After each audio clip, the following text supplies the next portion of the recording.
My name is Charlotte Pyatt, and I'm a project coordinator for Toward 2030, What Are You Doing? A project exploring the relationship between art in public space and the Sustainable Development Goals. I've been working with communities and artists for the past 10 years, and I have a particular focus on artists emerging from subcultural movements like graffiti and skateboarding. With artists from these fields, I've been producing events, projects, and films, all aligned with social and environmental awareness. The past 4 years, I've adopted the global goals as a creative blueprint for my own strategic and conceptual development, and I work to encourage others to do the same. More often than not, the activity of these artists mirrors the intent of the goals. It's only the language that we find to be different, and here I think there is immense opportunity. Over the past decade, I've moved from galleries, artist studios, independent projects, cultural initiatives, and now, among other things, I'm looking at policymaking. My recent work looks at how culture can be informing and influencing city policy, engaging artists to bridge the voice of communities through an SDG assessment tool called a VLR. A voluntary local review is a way for a city to assess its performance through the lens of sustainable development. It creates visibility of local actors and initiatives working towards achieving the goals. I'm interested in how these assessments can be more inclusive and supportive of the significant role that I believe culture to play in our societies.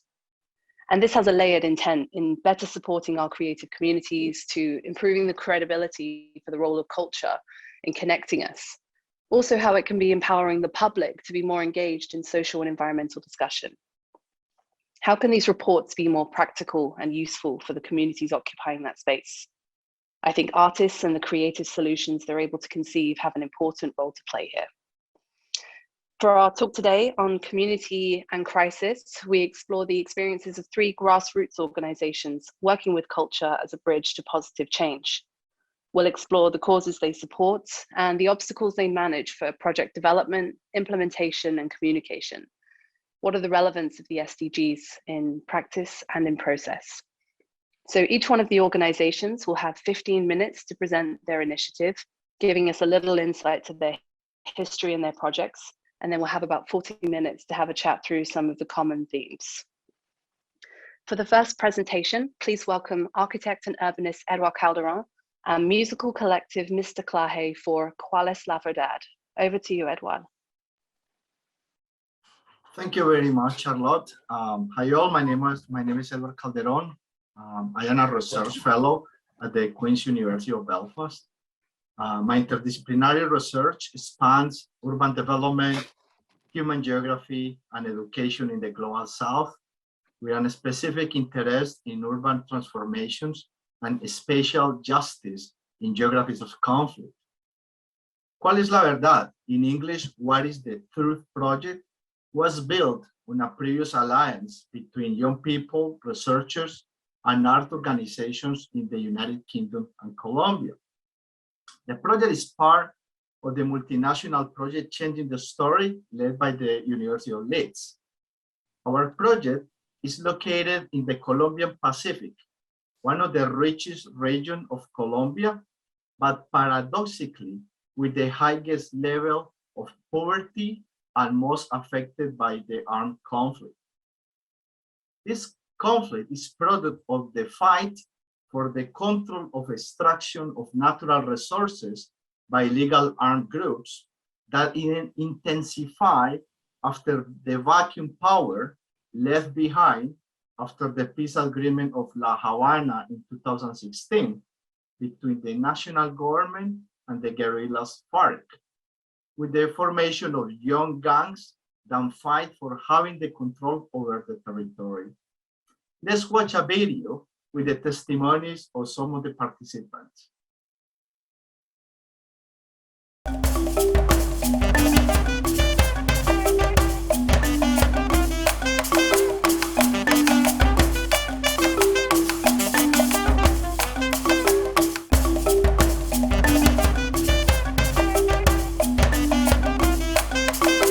The Cuál es la verdad? What is the truth project brings together young people, artists and researchers in Colombia and the United Kingdom. Our partnership exists since a number of years now, and it includes Contemporary Arts Foundation Casa de Espacios, the musician collective Mr. Claje, University of Edinburgh and Universidad Claretiana. Over the last few years, we have been working with a group of young people in Quibdó, using music and arts both online and in person. And this has led us on a journey of realizing and envisioning, through music and arts, young people's ideas about social innovation in their communities, both in terms of social enterprise work as well as by supporting strong community networks.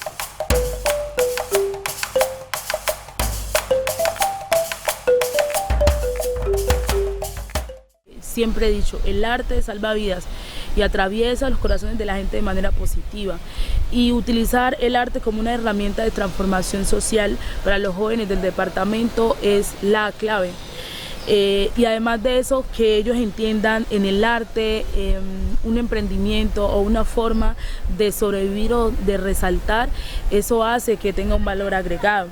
Entonces, cuando todos los procesos que hemos estado haciendo, no solamente con Cuatro Esquinas, sino con otros procesos, con otras organizaciones, van enfocados al emprendimiento cultural, estamos apostándole a una nueva forma de ver la cultura, a una nueva forma de ver el arte, no solamente en temas de recreación, sino también de creación y construcción de unas dinámicas sociales diferentes.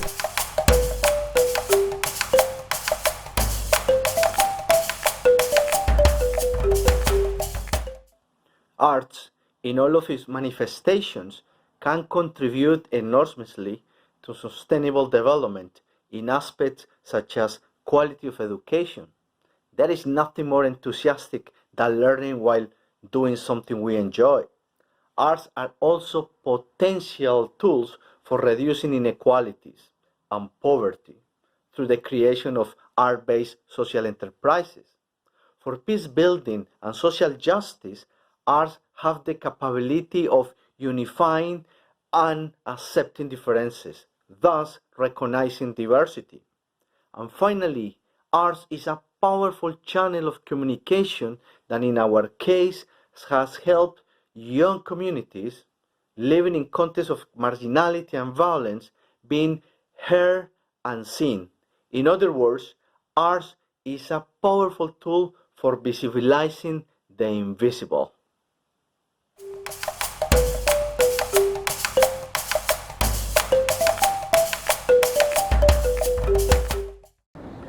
Bueno, las artes tienen dos herramientas poderosas. Una tiene que ver con las emociones, y desde allí podemos movilizar a las personas a que se apersonen, a que se identifiquen con el proyecto, que es un emprendimiento cultural que nace en una comunidad afro, por ellos y para ellos.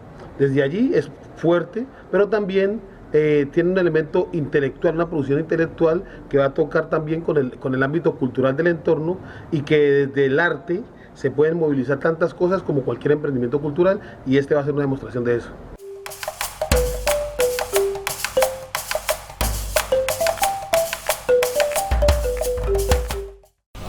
De hecho, el mundo de las artes, el mundo de los artistas es tan complejo que a cada rato se están repensando todo, no solo qué es ser artista, sino también qué es sociedad y cómo integrar estas dos cosas, cómo integrar las artes a la sociedad. Entonces, el que nosotros, que quizás no tengamos un arte como cantar, bailar u otras, pero sí desde nuestro quehacer estamos apostándole a visibilizar estas, también nos estamos haciendo esas mismas preguntas, esos mismos cuestionamientos, y por supuesto empezamos a deconstruir estas teorías y estos modos de pensar, y empezamos a reconstruir unos nuevos imaginarios y unas nuevas formas de narrar las artes también en la sociedad.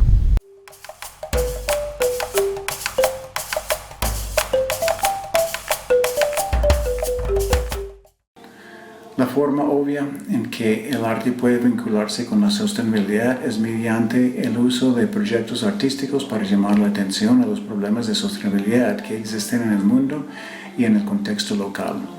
Estrategias artísticas también se pueden implementar en campañas activistas para llegar a más gente y para aumentar el impacto de las campañas. La otra forma en que el arte puede vincularse con la sostenibilidad es a través de lo que llamamos pensamiento artístico o pensamiento creativo o no lineal, que nos permite encontrar nuevas soluciones a los problemas ambientales y sociales.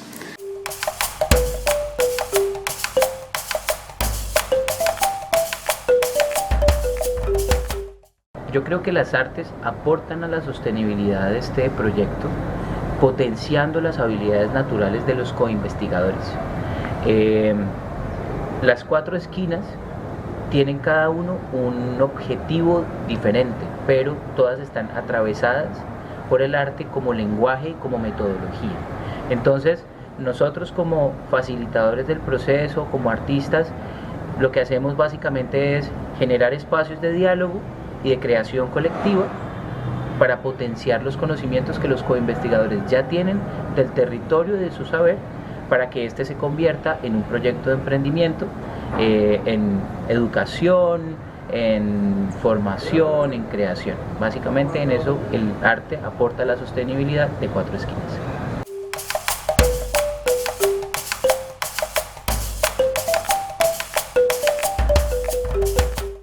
Bueno, la recomendación de mi parte para una persona que trabaja en esta área del arte es, digamos, como lo que yo he ido explorando a través de mi vida, y es tratar de encontrar esa libertad que no tenemos en otros espacios en el arte.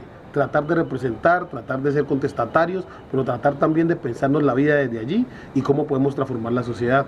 Es difícil aparentemente, pero en el ejercicio se van dando las cosas. Y juntos vamos a transformar a Colombia.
Son 4 esquinas que van a sonar, de Quito hasta la China, las vas a escuchar.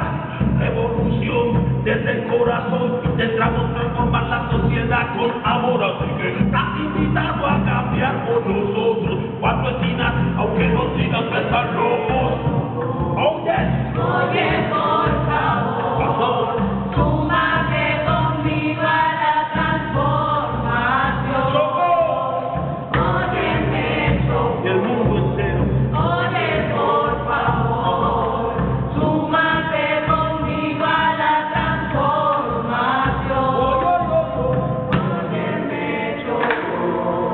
Oye, por favor, súmate conmigo a la transformación. Óyeme, Chocó. Oye, por favor, vamos a transformar realidades.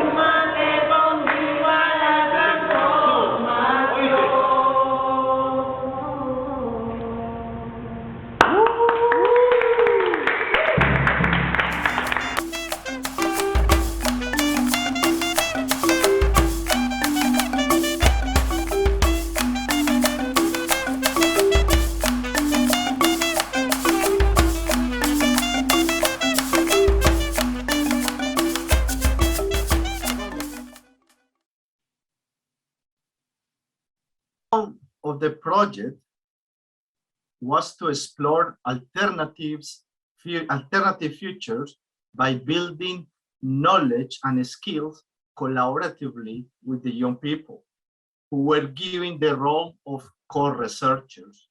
In this sense, we enable young people to become critical co-constructors of their communities' histories and visualize alternative futures through a co-produced music and art-based methodology. That resulted in the creation of a social entrepreneurship, the one that you saw in the video that there was mentioning all the time, cuatro esquinas, 4 corners. Many other aspects involve this project that I will be happy to elaborate to the discussion session. Thank you very much, Charlotte. Thank you, Edouard and Mr. Clare. Next up, please meet Matt Peacock, Director of Arts and Homelessness International, Renata Peppel, the coordinator for Uma Sua Voz, with One Voice Choir, which is a Brazilian-UK exchange project in collaboration with Streetwise Opera, and Yvette Wawaru, the project coordinator for their Global Haven Hubs program and one of their research team for their report on building transnational solidarity in the Global South. Matt, over to you. Hello, thank you, Charlotte, very much. It's wonderful to be here, and it seems particularly important to be part of this supportive and positive community at this time. As we have heard, Arts and Homelessness International is a global network of arts, creativity and homeless. We're co-created, so half of our board and staff are people who are or have been homeless, and we work across policy projects and with homeless people. Creativity is becoming more central in homelessness as the impacts of arts are better understood and valued. In 2019, we commissioned a literature review which looked into 70 projects around the world, and all of them demonstrated one of 4 impacts: increased well-being, agency, skills, and resilience. And the reason that is that homelessness is not just about housing, and the trauma of homelessness and displacement is not solved only by shelter. People's lives and communities need to be rebuilt, and this is where arts and creativity plays its part. Creativity, in short, shows us what is strong about us and not wrong, and that's a sentiment that 500 member organizations at AHI would attest to, from dance companies in Tokyo to choirs in Rio, and a greater number of projects in the Global South, which you'll hear about in a second, many of which directly contribute to the SDGs. And over the last decade, at the same time as growth in the arts, in the homelessness sector, there's also been an unstoppable momentum towards co-creation, working with people and not for them, and creating an environment where homeless people are more central to decision-making and the design and delivery of projects and services. This is not just an ethical consideration. Everything is much better when you involve people with lived experience in anything that directly affects their lives. And a lot of the world's social problems, you could argue, about unequal distribution of power. And we're seeing, particularly in our policy work, that creativity often unlocks possibilities to share power, building on this idea that we already know about art's developing agency and voice. One of our biggest projects at the moment is a legislative theatre programme, where we work with local councils to explore policy co-creation using theatre. Groups of homeless people and council staff put on short plays in order to explore challenges they both face. And through that, policymakers commit to making changes that go into legislation. We're seeing immediate impacts here with councils committing to open up decision-making to homeless people and employ more homeless people in the council itself. This expansion of co-creation came solidly from our experience working in the Global South, including the Movimento População de Rua, the homeless people's movement, which we met while setting up choirs in Rio for the 2016 Cultural Olympiad. And I'm delighted that we have friend and colleague and Irma Renata, who is here, who was part of that process and can tell you more about the Rio choirs. Thank you very much. Thank you very much, Matt. It's an honor to be here with all of you today. What can I say? When we first started in 2014 to research about the possibility of transferring methodologies and exchange between UK and Brazil, little did we know that we would reach Umas of us with one voice, Rio, as we have right now. At the time, we connected with the Homeless People Movement, which is a very political group of people led by people with experiences of homelessness, and with a number of different facilitators, government bodies, to actually connect and understand how the arts could impact the work with people with experience of homelessness in Brazil. And very soon we learned that people were more than open, although there was very little resources, people were more than open to actually give space for art to be part of policy making and programming, more specifically in the city of Rio de Janeiro. So we started working with choirs, trying to create choirs in Rio. And for our surprise, the idea is spread in a way that we were not expecting. At some point, we had over 10 choirs in Rio de Janeiro working in day shelters run by the city council, in libraries, public libraries, in museums as well. Here you can see, I think you guys are seeing now a picture of one of our choirs actually on the opening of the Olympics in Rio. They sang at the passing of the torch at the Christ the Redeemer, which was quite a special moment and quite a unique moment for actually people with experience of homelessness in Brazil. Policies and rights for this group of people are still way behind. But I think Umas of Us, what it proves is that it's part now of a process of community healing in the city, basically. It's part now as well of the program of one of the biggest museums in the city, Museum of Tomorrow, and where they welcome and tailor a program to receive to greet every week our choirs, not only to sing and rehearse and prepare for other performances, but also as well to talk about other issues that are important for them, as social care, employment, healthcare, and different areas. We hope to continue for much longer now, and we have the support not only from the arts sector, but also as well from the City Council at the moment, who actually, I guess 2 years ago, Matt, if I'm not mistaken, has actually signed with us an agreement that art was an important and key part of the programs that they are delivering in the city now, alongside with people with experience of homelessness. So I think that's pretty much sums up what the choir is at the moment. We are keeping the choir every week at Museum of Tomorrow, hoping to reopen after the COVID pandemic started in other day shelters as well. And we're starting to prepare for that again and performing again as well very soon. And thank you very much for letting us share a bit about what's happening in Rio. I think I will pass it now to our colleague Yvette as well. Yes. To share more. Hi, Yvette. Hi, everybody. It's a pleasure to be with you all. Very honored to have this opportunity to share what has been happening in the Global South in relation to the arts and homelessness sector. I'm part of a 3-person team, Chloe based in Brazil and Eileen here in Nairobi with me, that researched the arts and homelessness sector in the Global South as part of AHI's initiative to expand their network.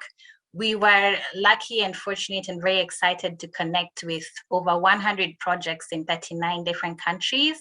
These organizations and people were using various forms of art, everything from fashion to dance, theater, poetry, writing, crafts, music, a lot of different art genres to advocate for themselves on a policy level, or to empower themselves economically by selling their art, to change and transform their spaces and their environments in sustainable means, still through the arts, and also to increase their well-being or the well-being of the people experiencing homelessness that they worked with.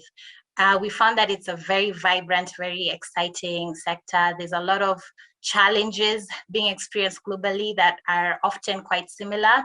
And we quickly discovered that these various organizations are keen to get in touch with each other, to learn from each other, and to collaborate. Through that process of speaking with them and connecting them together, we were able to have a collaborative poem by Abdel Fattah from Al Rawad in Palestine, Anthem Republic, a poet here in Nairobi, and No Tan Distintas, based in Argentina, to express themselves and what home means to them. And we'll be sharing this video. I think we can go right ahead and have a look at that. It was featured at the Ubuntu Arts Festival in Rwanda last year.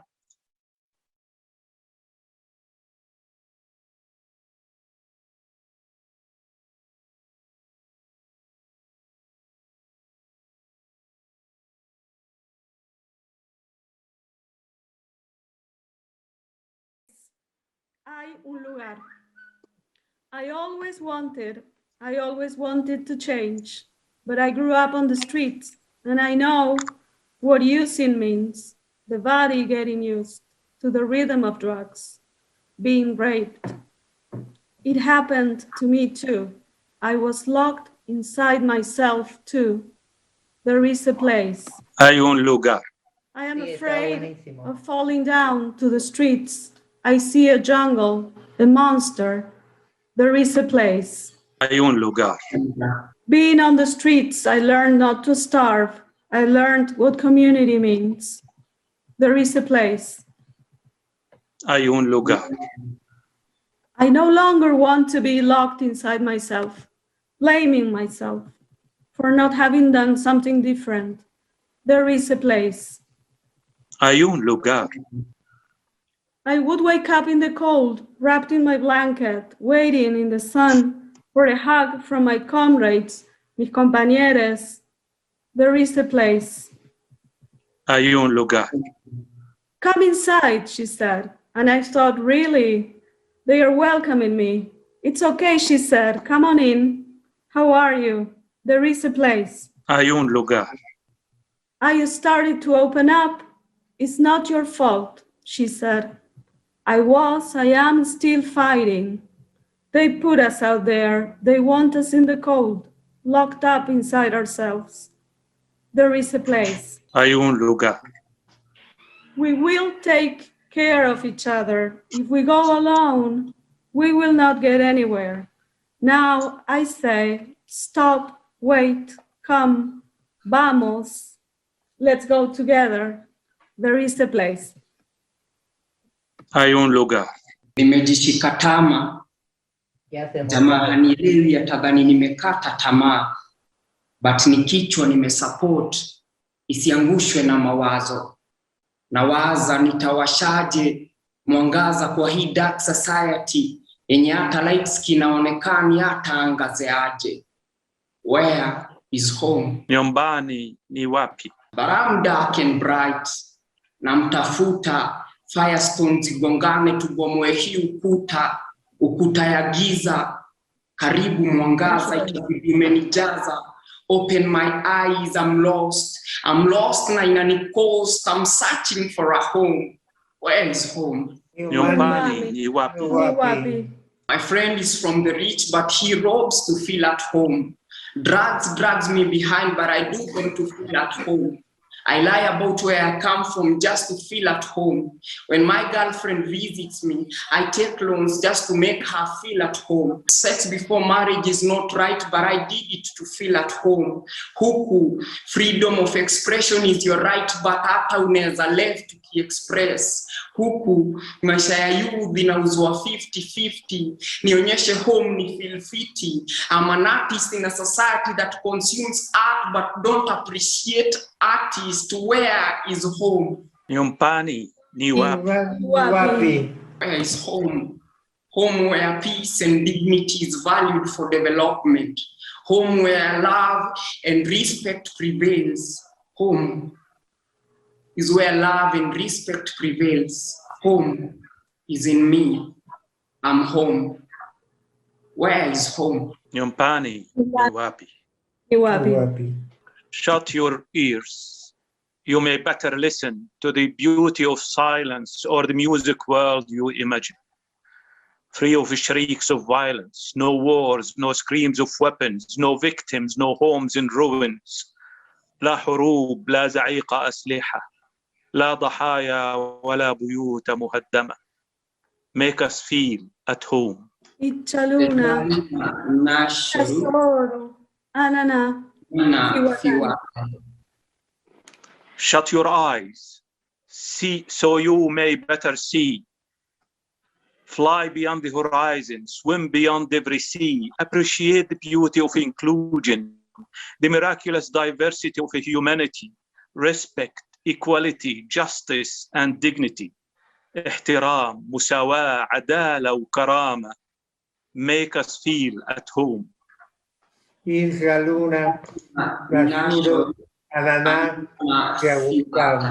Lock your heart so you may better feel the cries of the oppressed. Let your heart beats murmur how beautiful resistance can be. A world without bias, no hatred, no racism, no vehemence. عالم بلا تحيز، بلا كراهية أو حقد أو عنصرية. Make us feel at home.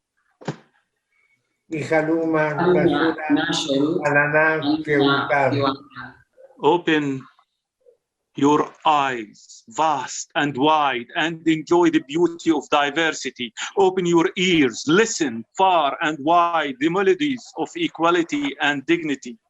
Open your arms far and wide. Embrace the colors of humanity. افتح ذراعيك أوسع ما يكون وعانق الإنسانية بكل أنوانها. Make us feel at home.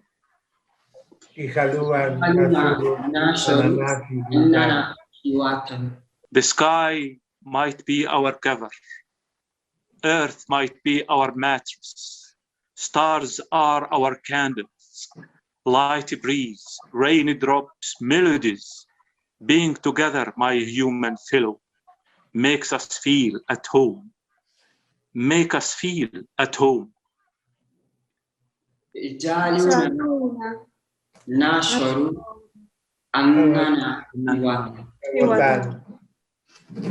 There is a place that is home. Make us feel at home. That was beautiful.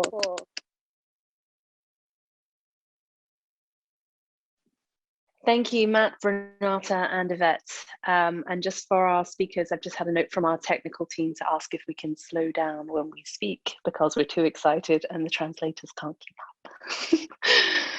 Introducing last but certainly not least, please meet Programs Director Cindy Mendoza and Monitoring, Evaluation and Learning Manager Mbali Mthethwa of Skateistan. Cindy, over to you.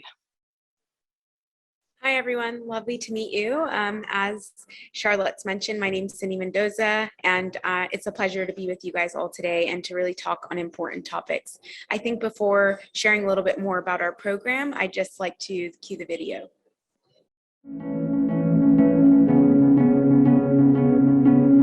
When I skateboard, sometimes it feels like I'm flying.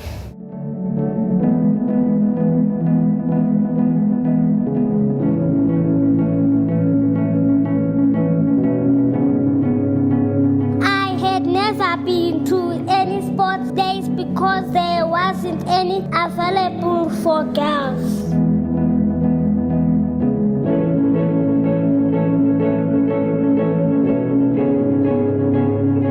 Skateboarding is for everybody, not just one person.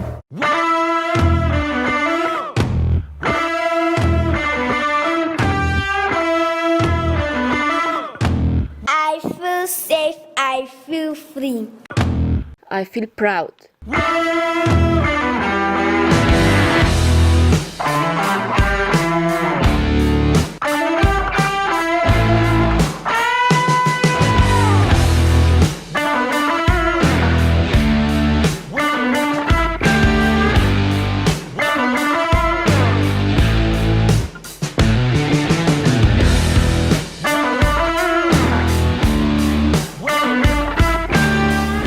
اطفال میآیند که در کمپ های مهاجرین زندگی میکنند. They play together, learn and help each other.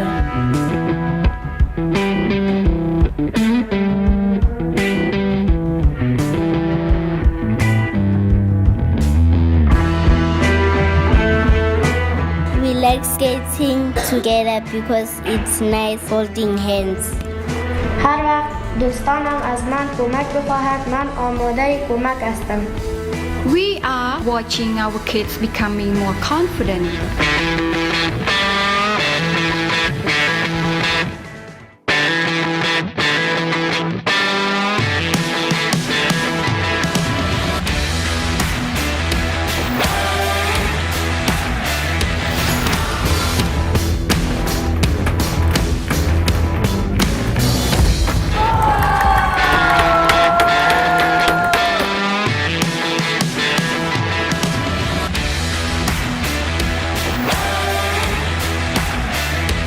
We need your help to ensure that no child is left behind.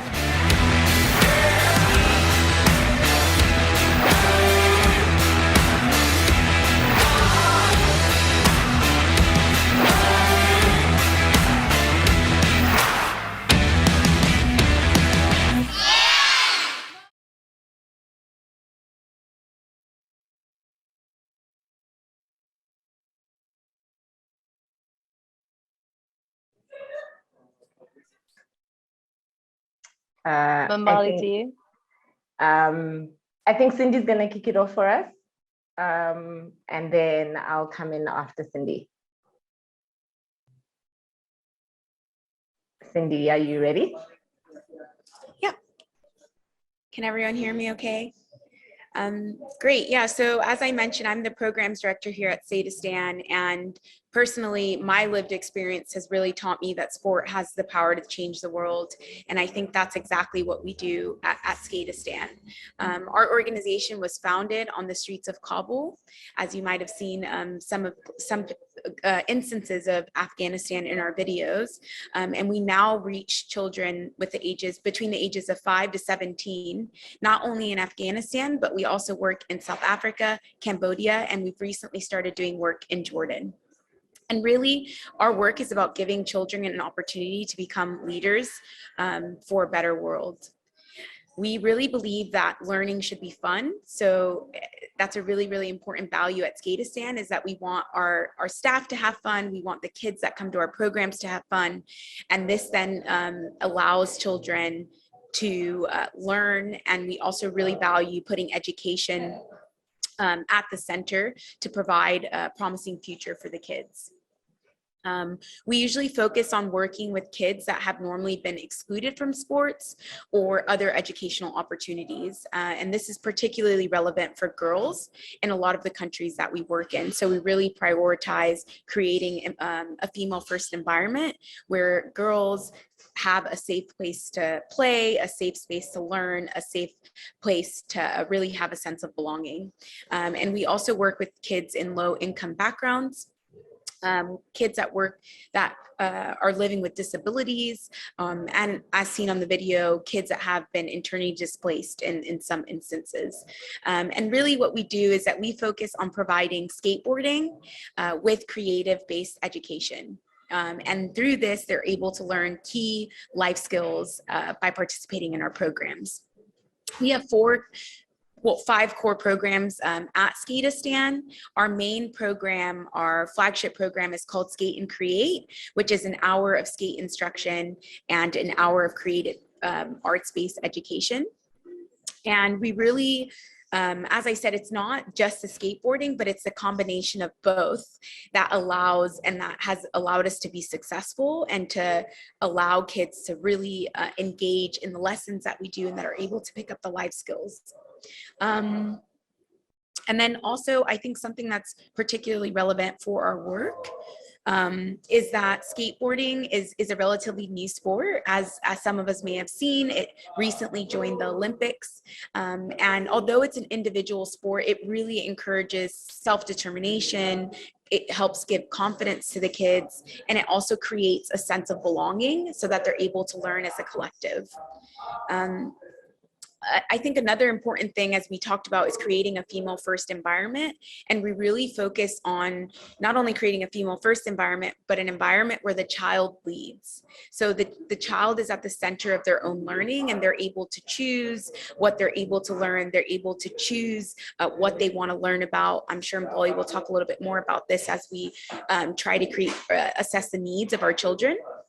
And to create a female first environment and child-centered environment, some of the things that we do is we have girls only classes, and these are girls only days. And really the boys respect the space and the girls are able to skate.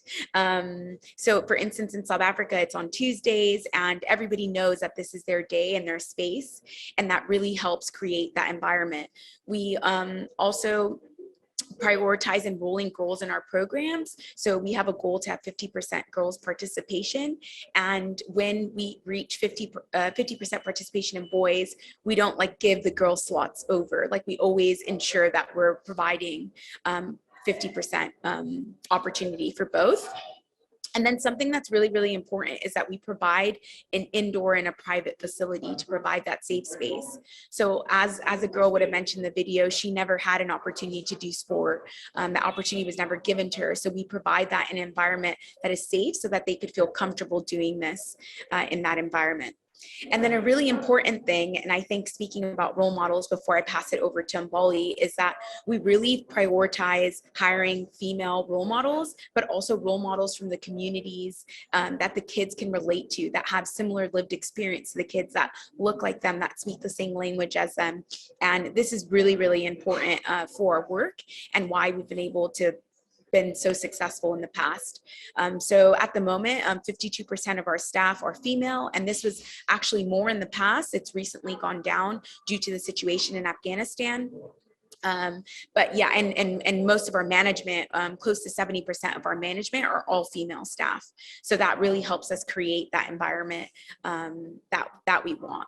And I think a particular thing that has made us quite adaptable and flexible in working in these different contexts, which have been proven to be difficult and challenging at times, is that we really value the cultural roots of the local teams and the local staff who have the knowledge and understand the context of the places that we're working in.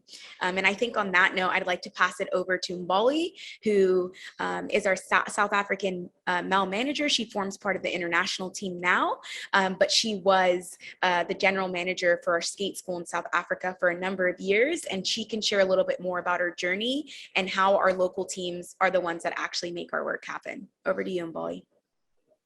Thank you very much, Cindy. I'm hoping that everyone can hear me. So as Cindy has already mentioned, my name is Mbali and I work at Skateistan as the MAL manager, monitoring, evaluation and learning. I started working at Skateistan a little over 5 years ago. And when I came into the organization, one of the things that I was pretty impressed by at Skateistan was the focus on locally led teams. When you're working in an international organization, one of the things that you may see or be wary of is having international staff coming in and running a program, anticipating to effect change from a perspective that's international. And I was really impressed by the fact that the team, when I was brought in as a general manager, the team was really adamant that in order for the program to be successful, it would need to be run by the local team. Because that is how you're going to get children to be reflected or to see themselves within this sort of team of educators, this team of management. And so as a general manager, we sort of took this, when I say we, I'm talking about the team that I was working with at the skate school in Johannesburg. We saw that the programs that Skateistan was offering was a response to a lack of quality education in the inner city of New Doornfontein, where the programs are lying. And they were working particularly for an underserved migrant community. Children would come in after school, and they'd be coming from a situation where they were experiencing overcrowded classrooms, low motivation from teachers or a lack of interest from teachers, a lack of resources, and a lack of spaces that allow children to be pursuing their interests, whether those interests be cultural or be related to a sport. We realized that There's a lack of resources available for kids who are living in the inner city, especially at school, where there's not a lot of play space, there's not a lot of playgrounds. And so this little island of Skateistan in the middle of Johannesburg became a refuge for those children. And it's true for a lot of the spaces that we work in across the various countries that we're located. It would have been very easy for Skateistan to simply take highly educated and experienced staff from the international office and place them in country to lead and to implement these programs. But I think as an international organization, we were and are still aware that this approach is not really sustainable for one, but would also have alienated the very children that we are trying to reach, who are wanting to come in looking for refuge, a connection, and a space to simply be children. Skateistan's approach of being locally led is designed to ensure that the programs that are being implemented by individuals who are a reflection of that community. Children can see themselves in the educators, in the programs officers, in the managers like myself. It also means that Skateistan's programs fit the culture where they're being implemented, because staff understand their community. They're in essence from that community, and who better to advocate for children than the people who are living in that same space that the children are in. Educators are able to know that their children, because of the interaction that they're having with children, they're aware of their children's concerns, their aspirations, their dreams. They're observing what the children are interested in doing, and they feed that back into what we then design as the programs. And so these programs that Skateistan has, these overarching programs, while they may be like these names that we've placed to describe a program, your Skate and Create, your Dropping In, your Youth Leadership Program, they're very specific to each country that they're located in, because it's not simply going to work to have a copy-paste model of programs that happen in Afghanistan and in Cambodia and in South Africa. That methodology doesn't necessarily work. And so it really helps to have a local team that can advocate for the individuality of that location and that skate school. An example that I will give before I hand it over back to you, Charlotte, is in essence, we have this program called the Dropping In program. It didn't exist before, and it was actually pioneered by the Johannesburg team early after the launch of Skateistan's program in 2016. Our coaches realized that the back to school program that was quite a big portion of what was successful in Afghanistan didn't necessarily work in Johannesburg. We couldn't just copy paste. What we needed, though, was something that was more relevant for the children who are from Johannesburg. And so coaches soon started to see that children needed a space to study. They needed resources. They needed things that they were not getting at school. And the coaches themselves had this lived experience because they are from Johannesburg. And so they knew that when they were kids, they were coming home and they were realizing that they were stressed out by school. Their parents were not supportive with homework. There was a barrier, a literacy and educational barrier, so parents couldn't support.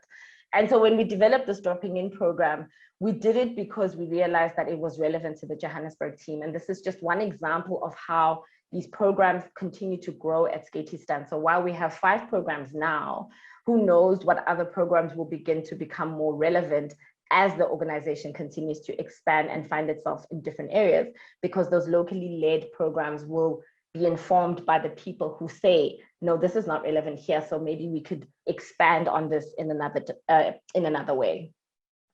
And yeah, I just think it speaks a lot to one of Skateistan's values, and it also speaks in a way, it links very well to how the Sustainable Development Goals kind of, we understand them as an organization, in that we understand that for quality education to be true, it has to come from that space. There can't be a model that enforces that education or that experience. It's coming from the ground. I'll hand over back to you, Charlotte. Thanks, Mbali and Cindy, that was brilliant. I feel like a panel discussion with any one of the groups would easily take up the 40 minutes, so I'll do my best now to navigate some of the core themes. I think we're going to go for a screen with everyone on. There we are. Hi, everyone. So I feel like one of the most exciting things for this discussion for me was that you all represent kind of this counter model to a traditional top-down approach.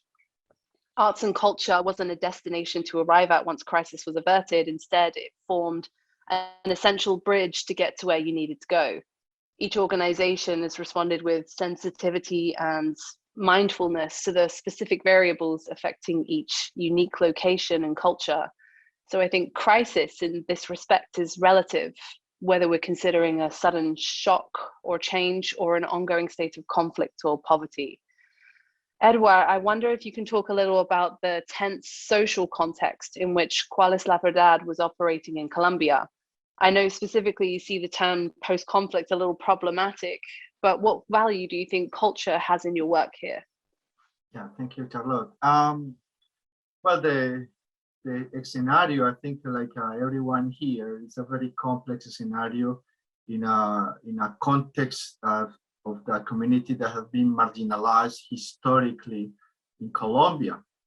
But apart from that, it's this kind of area which has a very rich hinterland where a lot of gold, a lot of minerals, and therefore that attracts a lot of attention from multinationals for exploitation, and therefore armed groups, and that influences directly the city. And so we're talking here about marginality, about conflict, and how this kind of rich culture always trying to emerge into this kind of complexities.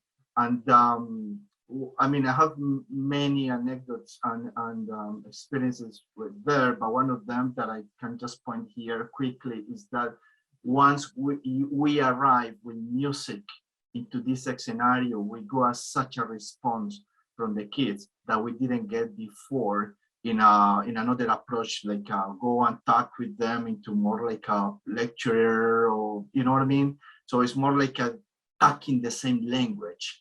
They was a very good channel for them to express themselves, to talk about their own, you know, the daily narrative, daily life through music and art.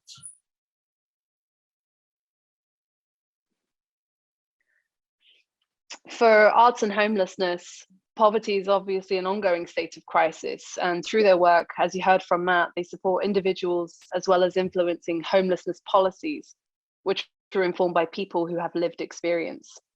They have a strong belief in co-production, and 50% of their board are or have been homeless.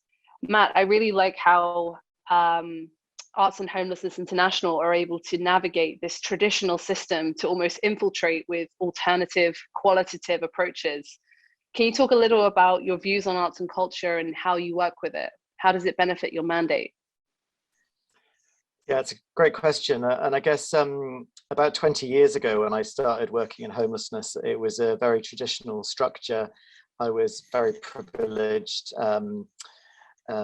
white man who was working in a homeless center with a very transactional relationship with all of the people who are homeless that I was working with. A very big power dynamic. And I think one of the changes certainly in homelessness has been this idea of a shared approach and a realization that that is not only unethical ultimately, but also misses a lot of opportunities. And now we're talking about radical co-creation and also very much an asset-led approach. So when we employ homeless people, and half of our turnover now goes to the pockets of people who are homeless as freelancers or staff members.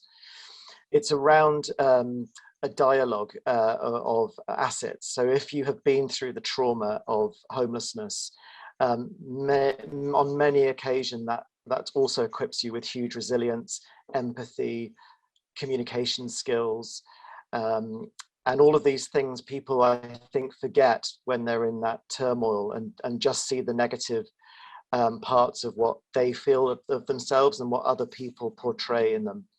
We're just starting a leadership program of homeless creatives.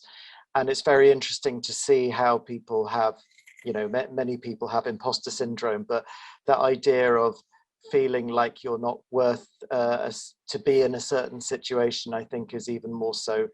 And then the opportunities are clearly there when you begin to give permission to believe in themselves and they start flying. That's a really interesting answer, and I love this sense of an asset-led approach. I think that's another commonality that we see between these three projects: Skateistan with the open sourcing of their policy, the work with universities that Eduarda was with Cuál, la verdad, which I'm going to come back to a little bit later.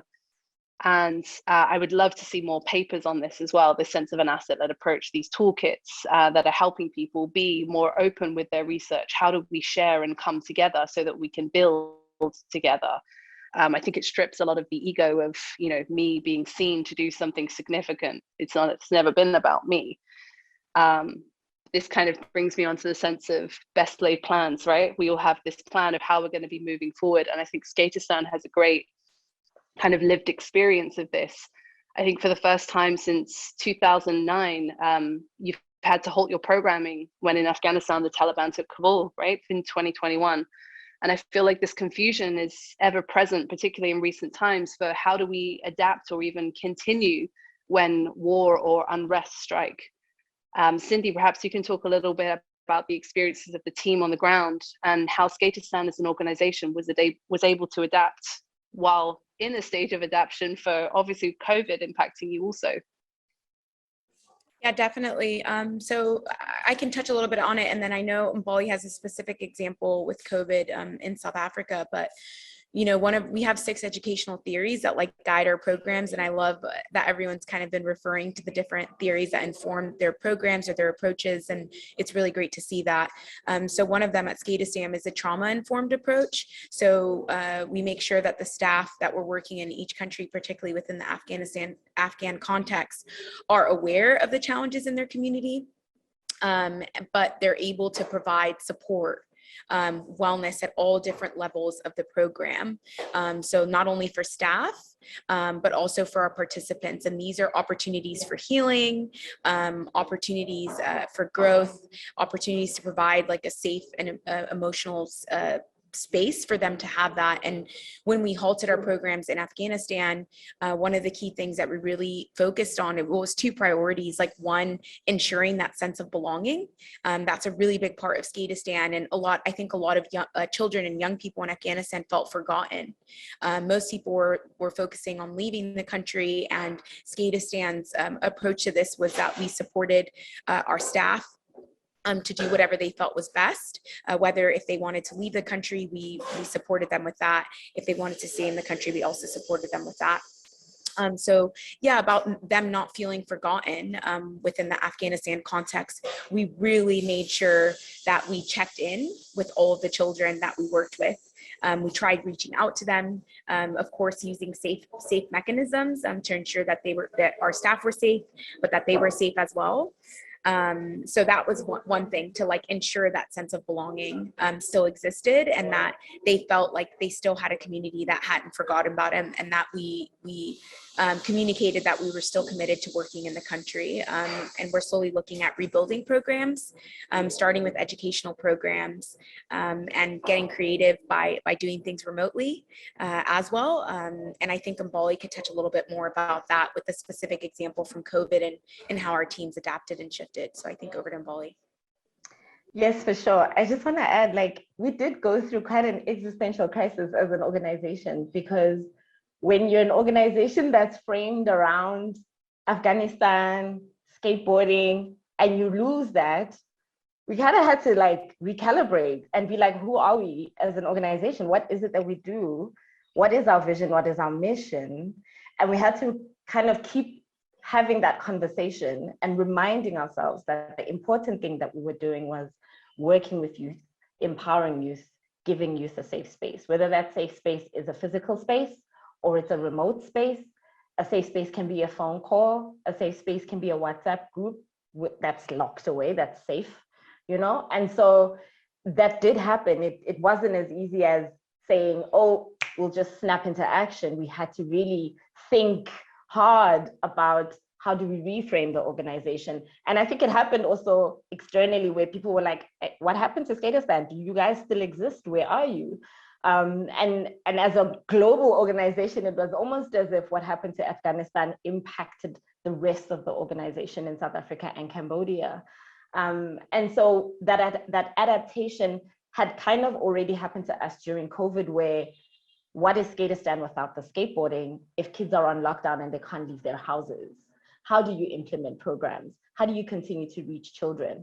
And so we had to readjust ourselves, reframe what it is our goals are. How important is skateboarding if we can't do it? Maybe we need to reframe the importance of reaching out to children and making sure that they're receiving the kind of services that they need. So we also had to expand on our programs and not be limited by the things that the boxes that we had set up for ourselves.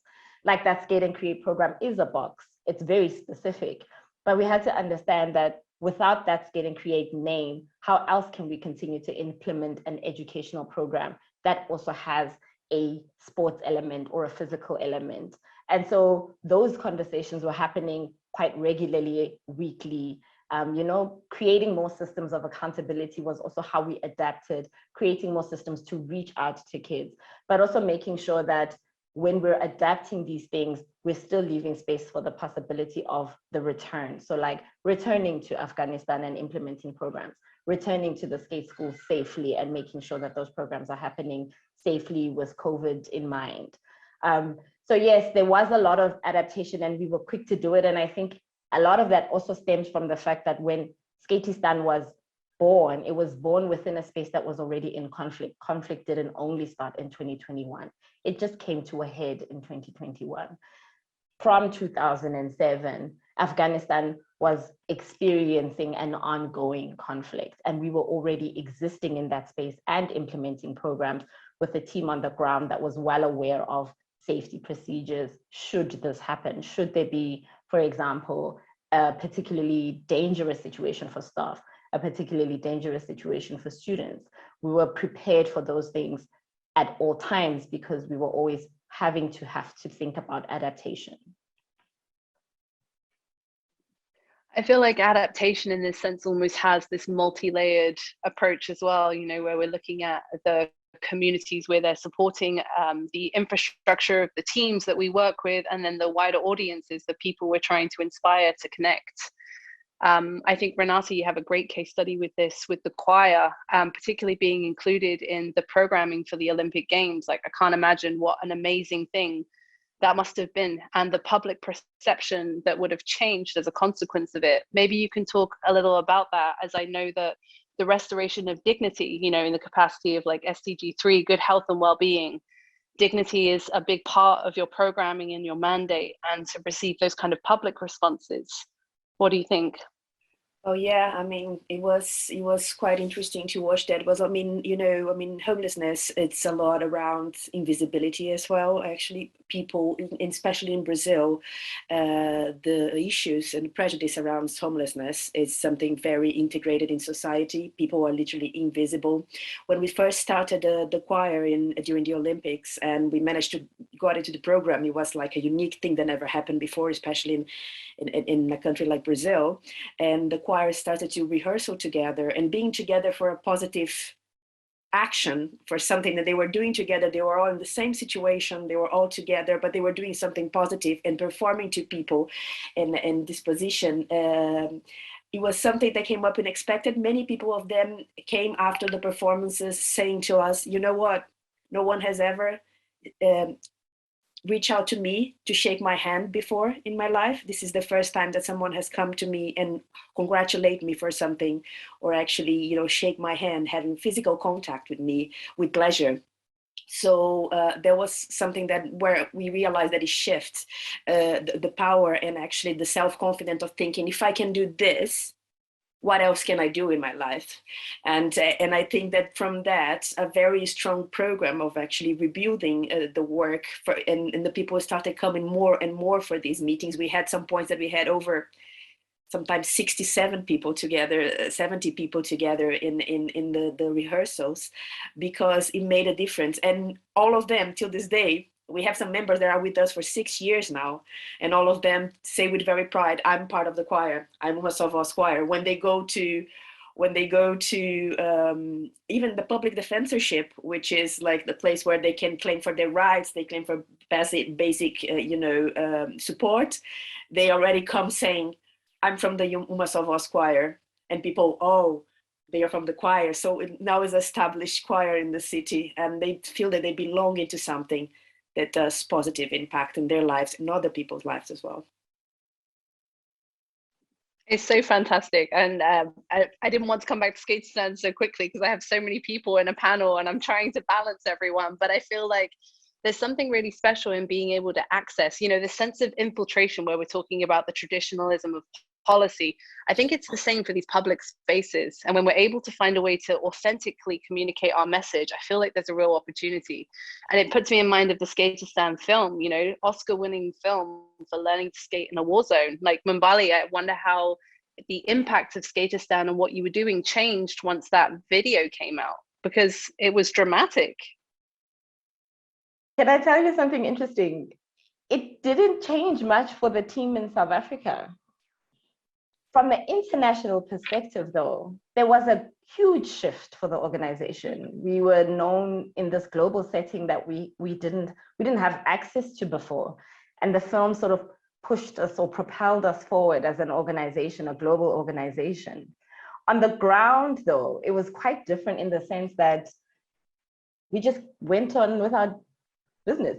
We just kept doing what we do. We just went on, and it gave us a kind of thing of, we're doing a good thing here. You know, it's, yes, thank you. And now let's go run more programs, guys. Exactly how I'm going to be when I win my Oscar. Mr. Clahe, hello and welcome.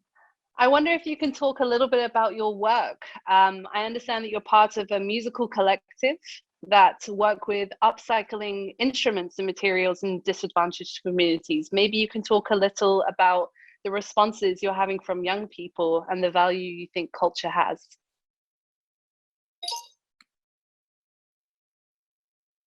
Ok, primero quisiéramos agradecer por este espacio porque es hermoso ver cómo personas que no nos conocemos y estamos tan distantes en el mundo estamos resonando con las mismas ideas. Yo creo que aquí todo lo que cada uno y cada una ha compartido se complementa.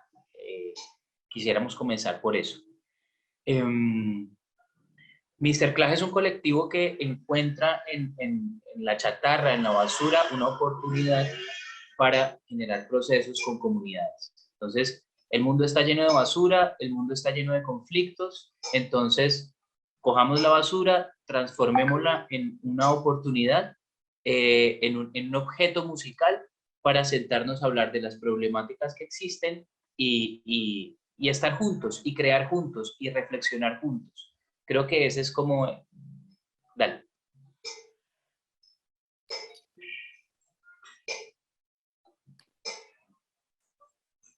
First of all, I would like to say thank you for this space, and it's very beautiful to see how people that all of us, we don't know each other and we are so far from each other.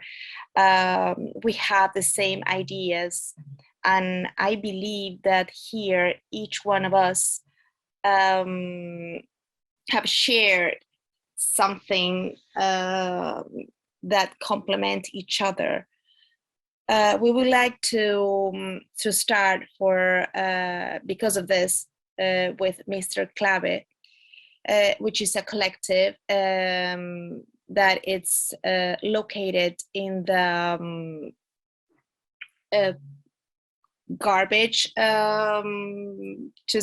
call it chatarra, which is everything is an opportunity, okay, to generate incomes in communities, okay, where the people is full of garbage and everything that is disposable, okay, and this world is full of conflicts. So let's take this garbage and transform it into an opportunity.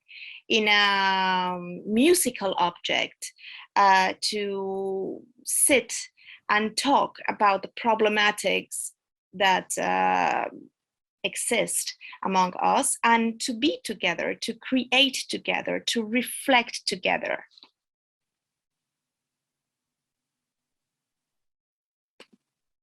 Thank you, Viviana.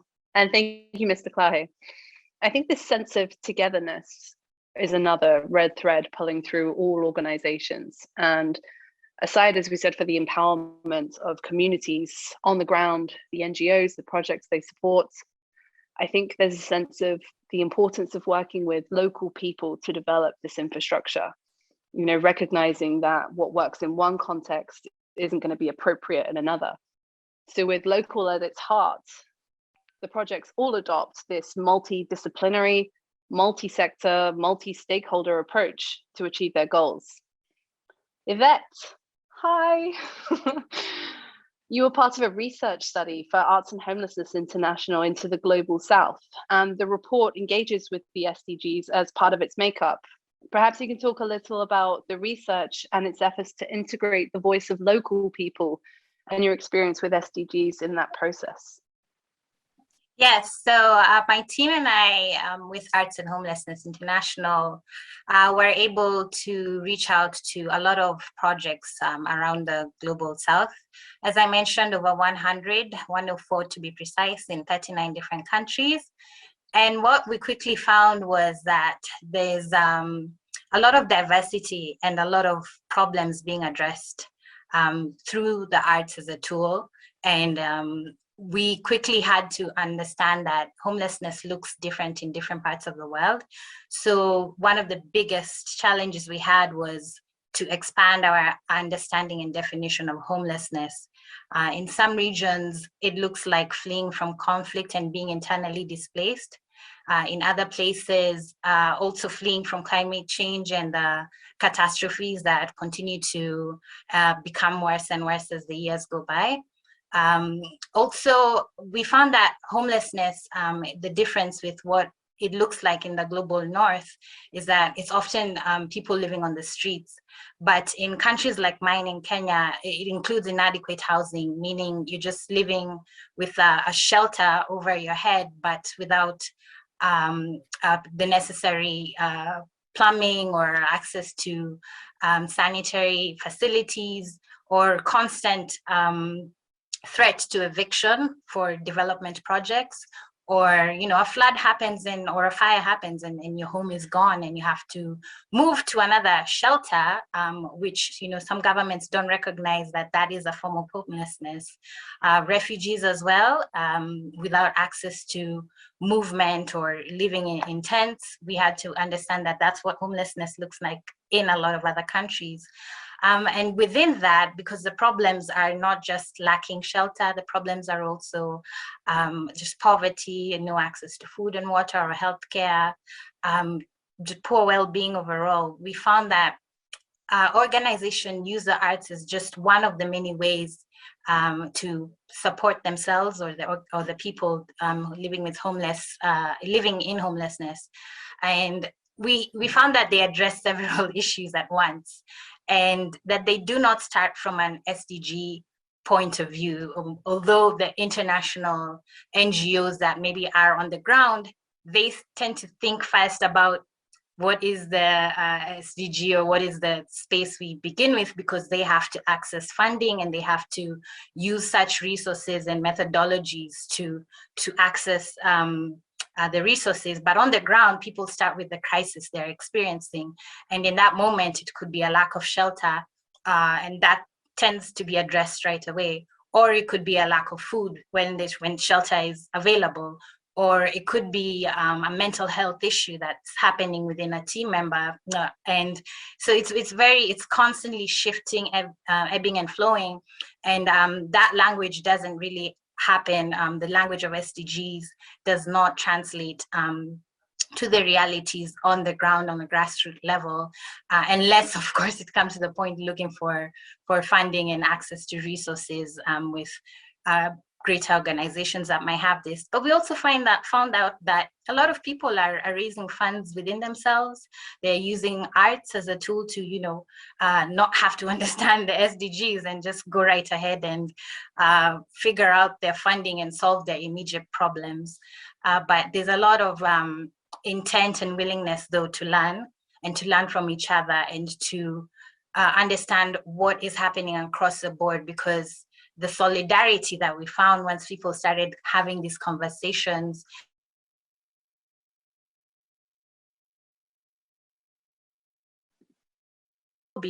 Oh no, I think we lost Yvette.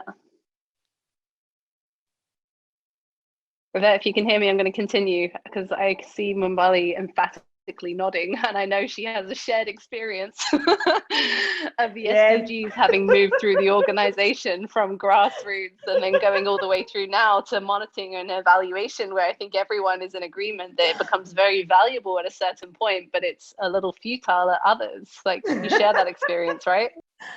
I think so, yes. I was actually nodding along with Yvette because that's exactly the kind of similar experience that I had within Skateistan, and not for not trying, but that the language or the relationship between the program's implementation on the ground and the SDG somehow gets lost in translation.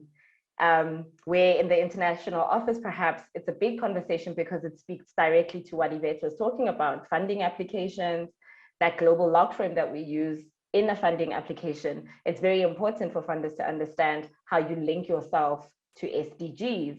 But if you're speaking to an educator on the ground who's running a program, they're not particularly interested in understanding whether or not they're hitting that SDG target.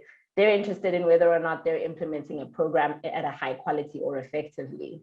And I think in my position now in monitoring and evaluation, it's how do myself and Cindy act as like that intermediary? How do we make SDGs more relevant to the educators? How do we make sure that they understand their importance?